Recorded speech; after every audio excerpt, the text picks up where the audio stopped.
মানুষ হয়ে যাচ্ছে বিলবোর্ড। বিষয়টি শুনতে অবাক লাগলেও এটাই সত্যি। কোম্পানির পণ্যের প্রচারণার জন্য মানুষই হয়ে যাচ্ছে বিলবোর্ড। ধরুন আপনি হেঁটে কাজে যাচ্ছেন, হঠাৎ দেখতে পেলেন বিলবোর্ড রাস্তা দিয়েই হেঁটে যাচ্ছে। আপনি কি এটা দেখে অবাক হবেন? এটা অবাক হওয়ার মতনই বিষয়। বাংলাদেশের রাস্তায় এভাবেই প্রতিদিন হেঁটে যাচ্ছে বিলবোর্ড। এটা তো একটা ইউনিক মার্কেটিং। এক একজনের চিন্তাধারা এক এক রকম ভাবে তারা কোশ্চেন করে, জিজ্ঞাসা করে যে আসলে এটা কেমনে কি হিউম্যান এখন বিলবোর্ড নিয়ে ঘুরতেছে, এটা কখনো দেখি নাই। এই টাইপের অনেকজন অনেক কিছু জিজ্ঞাসা করে। আসলে বেসিক্যালি এইটা দেখে ওরা মানে বেশি হাসাহাসি করে যে মানুষ এখন এইটা নিয়ে ঘোরাঘুরি করতেছে, পিছনে আর কত কি দেখবো, বর্তমান আপডেট হইতেছে সবকিছু, এই আর কি। তারপর সার্ভিস বিষয়ে অনেক কিছু জানতে চাই, এটা আপনাদের কোথায় সার্ভিস বা এটা কোত্থেকে এনেছেন, আমরা তখন ডিটেলসগুলো আর কি তাদেরকে বলি। প্রচারণার এক নতুন কৌশল হাতে নিয়েছে .net নামের প্রতিষ্ঠানটি।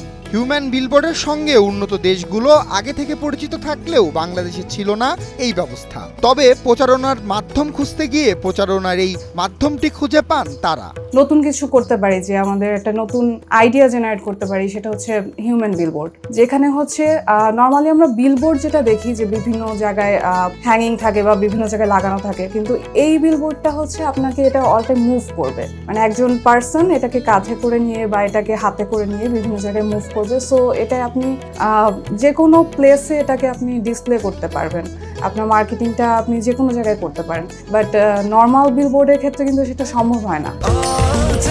স্বাস্থ্যকর অল টাইম হানিকম, সব সময় অল টাইম হেলদি লাইফ। শহরে বড় বড় বিলবোর্ডে বা পোস্টারে যেমন দরকার হয় জায়গা, তেমন খরচ হয় মোটা অঙ্কের টাকাও। আবার পরিবেশের ঝুঁকি তো আছে। তবে এই ব্যবস্থায় নেই সেটি। একটি এলইডি ডিসপ্লেতে চলছে পণ্যের প্রচারণা। ব্যাটারি চালিত ডিসপ্লে একজন মানুষ কাঁধে নিয়ে ঘুরে বেড়াচ্ছেন এদিক সেদিক। কৌতূহলী মানুষদেরও দৃষ্টি আকর্ষণ করছে এটি। প্রথমে আসলে দেখে আমি এতটাও এক্সাইটেড হইনি, কারণ আমি বুঝি না জিনিসটা কি।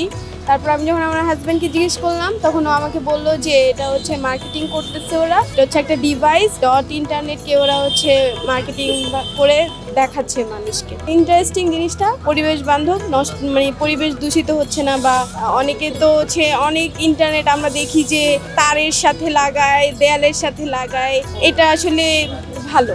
প্রতিষ্ঠানটি বর্তমানে নিজেদের ব্যবহারের জন্য 60টি ইউনিট দিয়ে কোম্পানির প্রচারণা করে আসছে। একটি এলইডি ডিসপ্লে এক চার্জে 5 ঘন্টা পর্যন্ত চলতে পারে। মূলত ভোক্তাদের দৃষ্টি আকর্ষণ করতে সন্ধ্যা থেকে ঢাকার বিভিন্ন রাস্তায় বা মার্কেটের সামনে রাত পর্যন্ত চালানো হয় প্রচারণা। এটা একটা ইউনিক সিস্টেম, এগুলো দেখে মানুষ খুব খুশি হয়। এরপর হচ্ছে মানে এরকম সিস্টেম আসলে এর আগে বাংলাদেশে কেউই আনেনি, আমাদের ডটই এনেছে। তো এই ক্ষেত্রে মানুষজন আর কি আশ্চর্য হয়, হঠাৎ করে একটা ইউনিক মার্কেটিং সিস্টেম, এই জন্য আর কি মানুষ শকিং, আর কি একটু শকিং। হিউম্যান বিলবোর্ড বহনের জন্য রয়েছে নির্দিষ্ট কয়েকজন অপারেটর।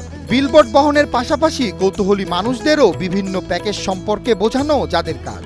বিলবোর্ড বহনের কাজ করেই সংসার চালান তারা। প্রাকৃতিক দিকটা চিন্তা করি তাহলে বলা যায় এটা হচ্ছে একটা eco friendly marketing way. Normally traditional বাংলাদেশের যে মার্কেটিং স্ট্রাকচারটা, যে আমরা হয়তো হ্যান্ডবিল ইউজ করছি বা লিফলেট ইউজ করছি বা ব্যানার ফেস্টুন, তো এতে হয় কি যে মানে আশেপাশের এরিয়াটা হচ্ছে দেখা যায় পলিউটেড হয়ে যায়, পেপার ইউজ হচ্ছে অনেক বেশি, গার্বেজ তৈরি হচ্ছে। কারণ এগুলো দেখা যায় লাগানো তো হয়, বাট এগুলো আবার খুলে তো আনা হয় না। সো মানে আপনার পরিবেশটা নষ্ট হচ্ছে। কিন্তু আমাদের এই যে মার্কেটিং টুলসটা, এটার মাধ্যমে আপনি এনি টাইম আপনার ডিজাইনটা চেঞ্জ করতে পারছেন, আপনার প্রমোশনটা চেঞ্জ করতে পারেন। আমরা নতুন নতুন ভিডিও বা স্ট্যাটিকের মাধ্যমে এটা করতে পারি। সো এটা সম্পূর্ণভাবেই বলা যায় পরিবেশ বান্ধব, এতে পরিবেশের ক্ষতিকারক কোনো উপাদান নেই। এ যেন এক আজব যন্ত্র, যা দেখেই মানুষের কৌতূহল বাড়ে, আবার পণ্যের প্রচারণাও হয় ভালোভাবে। পরিবেশ বান্ধব এই প্রযুক্তিটির ব্যবহারে যেমন কম টাকায় করা যাবে প্রচারণা, তেমন পরিবেশের ওপরও ইতিবাচক প্রভাব পড়বে। সুপন শিকদার, নিউজ 24।